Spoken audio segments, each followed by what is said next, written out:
Bonjour, aujourd'hui on va commencer la deuxième partie qui concerne la création du site web. Alors, qu'est-ce qu'on va utiliser? On va utiliser un éditeur du texte, ce qui est par exemple Visual Studio Code. Et pour cet éditeur, c'est le logiciel qui nous permet d'écrire tous les sites et qui nous permet de réaliser tous les codes que nous voulons faire.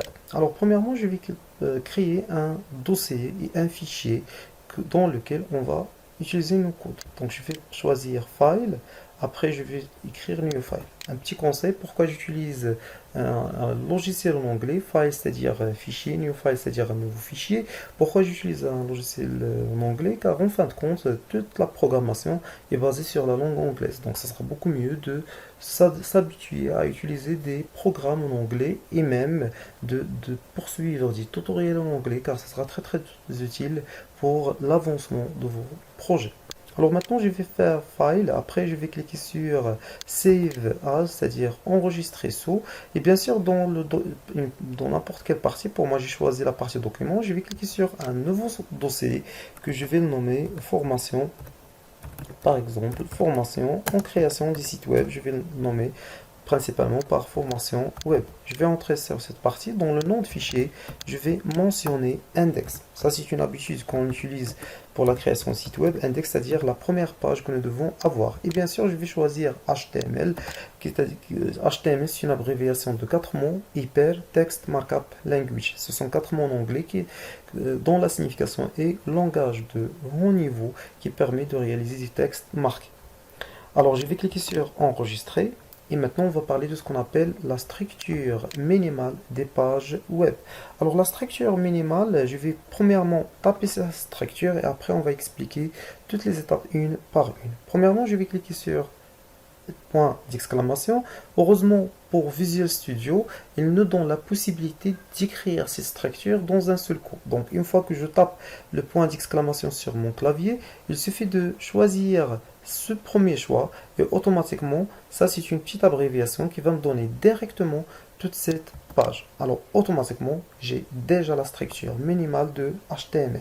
Alors ici, donc la première ligne, c'est quoi? C'est ce qu'on appelle une déclaration. Ça c'est quoi? C'est une déclaration, ce qui veut dire que voilà, on va utiliser un document de type HTML version 5. Comme je vais le rappeler, maintenant qu'il y en a plusieurs versions antérieures du HTML, HTML4, XHTML par exemple, ce sont les derniers. Alors, mais la version qui est la plus utilisée aujourd'hui, même la seule qu'on utilise aujourd'hui, c'est la version 5, donc plusieurs opportunités.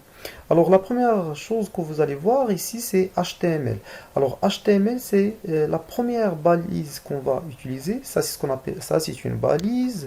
Ça, c'est une balise. Ça, c'est une autre balise. Donc, si tu as ces éléments qui sont entre inférieur et supérieur, on les appelle des balises. Alors, pour HTML, c'est la première balise. Après, il y a un attribut. Qu'est-ce que ça veut dire un attribut? C'est une propriété qu'on va ajouter à une balise. Je vais revenir rapidement. C'est quoi une balise? C'est une notation en HTML qui permet de déterminer un élément. Si je veux ajouter un paragraphe, je vais le faire entre P et slash P. La balise de réalisation de paragraphe, c'est P. La balise qui permet d'ajouter une image, c'est IMG. La balise qui permet d'insérer un tableau, c'est Table. Après, même il y a des balises pour les lignes, pour les colonnes. Alors ça, c'est ce qu'on appelle une balise. Alors après, on va ajouter des propriétés. Donc cette balise HTML est permis de déterminer le début de notre page HTML et la fin de notre page HTML. Comme je le rappelle, doctype HTML, c'est juste une déclaration qui permet de préciser quelle est la version qu'on a utilisée et plus précisément qui détermine la version 5. Car au départ, il y en a toute une grande ligne qui est plus difficile et compliquée pour le rappeler à chaque fois. Après langue, c'est-à-dire le langage. Après, ici, il y en a EN, mais puisqu'on va utiliser la langue française, je vais mentionner par FR. Après, il y en a la partie head. Head, c'est la partie en tête. Généralement, pour cette partie, il contient les métadonnées. Qu'est-ce que ça veut dire les métadonnées? Les informations sur la page qu'on va utiliser.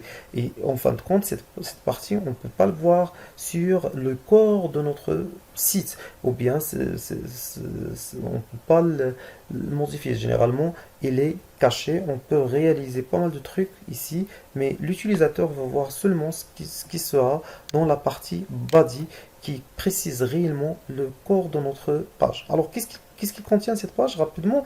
Alors, la première des choses, c'est char set. c'est-à-dire la character setting, c'est-à-dire la configuration des caractères. Ici, on a utilisé la configuration F8 qui permet généralement de simplifier pas mal de trucs concernant les accents, l'utilisation des caractères complexes. La deuxième partie, c'est Meta Name Viewport.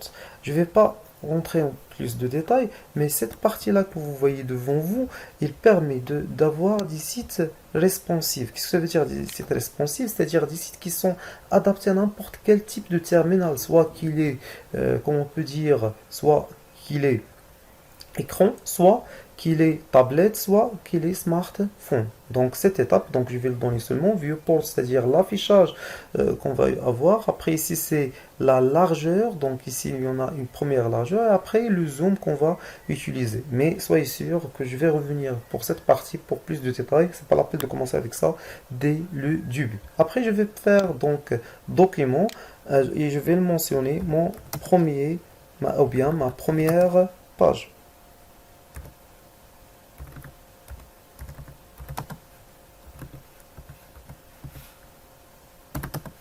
Voilà, ma première page HTML. Voilà, maintenant on va partir vers on va accéder à la partie body. Alors dans la partie body, donc on va réaliser quelques balises. Je vais réaliser seulement 2 balises, pas plus. Donc voilà, la première balise, je vais nommer H1. Qu'est-ce que ça veut dire H1? C'est-à-dire un titre de premier niveau. Je rappelle en passage qu'il y en a 6 niveaux dits titres. Donc titre de la page ici, et après je vais accéder à la partie paragraphe dans laquelle je vais mentionner à nouveau la balise qui permet de déterminer un paragraphe, c'est P, et bien sûr donc j'aurai automatiquement entre P/P. Un petit truc qui est très important, je vais lancer mon navigateur, je vais taper un thème qui est nommé Lorem Ipsum. Lorem Ipsum, il permet de me donner ce qu'on appelle un faux texte. Et bien sûr, puisqu'on on commence maintenant la réalisation de notre première page, possible qu'on n'aura pas de grandes possibilités pour réécrire toutes les données dont on a besoin. Pour cela, ce sera beaucoup mieux de taper Lorem Text et d'utiliser ce qu'on appelle un faux texte qui n'a pas de sens, et après le partager sur notre page et de commencer à réaliser un premier affichage. Pour moi, je vais prendre seulement quelques lignes, par exemple c'est 4 lignes. Je vais copier ce texte, je vais le coller entre P et /P ici, comme vous allez remarquer. Après, à chaque place, donc je vais faire des entrées pour juste justifier notre affichage. Mais en fin de compte, c'est j'enregistre, je vais cliquer sur Save, et après je vais revenir vers la page, le dossier qu'on a réalisé. Le dossier existe dans la partie document et plus précisément dans formation web. Donc voilà, il est nommé index. Alors avant de terminer, je dois cliquer sur File Save ou bien directement sur CTRL S pour enregistrer mon travail. On va essayer de revoir, donc un petit rappel. Ici dans le titre, ma première page HTML, il y en a le langage qu'on va utiliser, c'est le langage français. Et voilà un paragraphe. On va vérifier est-ce que tout est bien. Donc ici, comme vous allez remarquer, voilà, j'ai le titre qu'on a écrit donc sur MyTitle ici, donc ma première page HTML. Ici, voilà le titre qu'on a écrit avec H1. Ici, on a un petit paragraphe. Une petite remarque, donc voilà, ici j'ai fait des entrées, mais malheureusement, ils ne sont pas affichés ici dans notre texte. Alors pour forcer le retour à la ligne, vous devez ajouter ce qu'on appelle BR. Donc ici, on va taper directement BR pour la première ligne. Je vais refaire la même chose, donc juste CTRL-C, CTRL-V, copier, coller, pour avoir 4 lignes avec le même emplacement. Alors pour HTML, même que j'ai fait des retours à la ligne dans mon éditeur de texte, ils ne seront pas acceptés, donc je dois à chaque fois cliquer sur retour à la ligne en utilisant la balise PR. Donc voilà, j'enregistre maintenant, toujours avec Save, et je vais revenir vers mon navigateur. Je vais cliquer sur cette option qui est nommée actualiser, ou bien d'une manière très simple de taper F5 pour faire l'affichage final. Voilà, je clique maintenant et voilà notre première page a été réalisée en utilisant HTML. Je vous remercie à une prochaine vidéo, Inch'Allah.